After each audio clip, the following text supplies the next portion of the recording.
यानंतर आता रत्नागिरी जिल्ह्याकडे वळूया। तिथे खेड तालुक्यात पहाटेपासून पावसानं विश्रांती घेतली आहे, मात्र अधूनमधून मुसळधार पाऊस सुरूच आहे।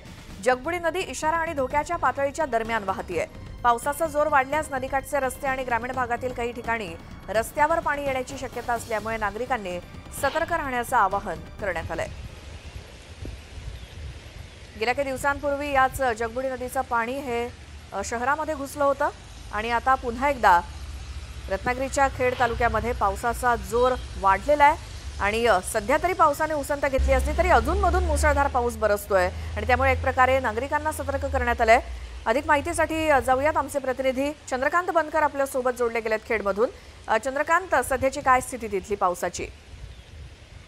पावसाने पहाटेपासून या ठिकाणी विश्रांती घेतलेली आहे, मात्र जगबुडी नदी आहे, नारंगी नदी आहे, ह्या धोका पातळी आणि इशारा पातळीच्या दरम्यान वाहत आहे। त्यामुळे पावसाचा जोर जर दुपारनंतर पुन्हा वाढला तर पुन्हा या नद्यांची पातळी झपाट्याने वाढते आणि शहरामध्ये आणि नदीकाठच्या अंतर्गत असणारे जे रस्ते आहेत हे पाण्याखाली जातात। त्याच्यामुळे सतर्क लेवलवरती ही सगळी सिच्युएशन आहे। आता आपण जर बघितलं तर काल मुसळधार पावसामुळे जीवितहानी देखील झाली होती। विद्युत भारित तारेचा या ठिकाणी अंगावर पडल्यामुळे एका वयोवृद्ध माणसाचा मृत्यू झाला होता, त्याचबरोबर एका गायीचा देखील मृत्यू झाला होता। ग्रामीण भागामध्ये तो मुसळधार वाऱ्यासह पाऊस देखील पडतो।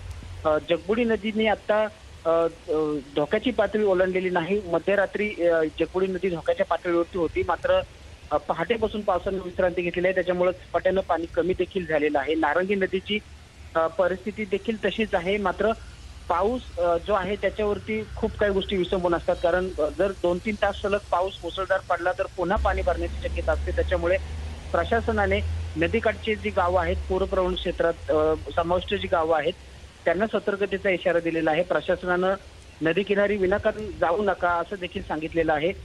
खेड दापोली मार्ग जो काही तास बंद होता तो देखील आता पूर्ववत आहे, मात्र समांतर पातळी नारंगी नदीची असल्यामुळे पावसाचा जर वेग वाढला तर पुन्हा एकदा तो मार्ग देखील बंद पडून जनजीवन विस्कळीत होण्याची शक्यता असते। खाडीपट्ट्यातील अनेक गावांचा संपर्क तुटण्याची शक्यता असते। त्याच्यामुळे पावसाने पहाटेपासून विश्रांती घेतली असली तरी धोका मात्र कायम आहे। पावसाचा जोर वाढल्यानंतर झपाट्याने नद्यांची पातळी देखील वाढते, त्याच्यामुळे नागरिकांनी सतर्क राहावं असं आवाहन चंद्रकांत, जिल्हा प्रशासन। धन्यवाद या सगळ्या माहितीसाठी।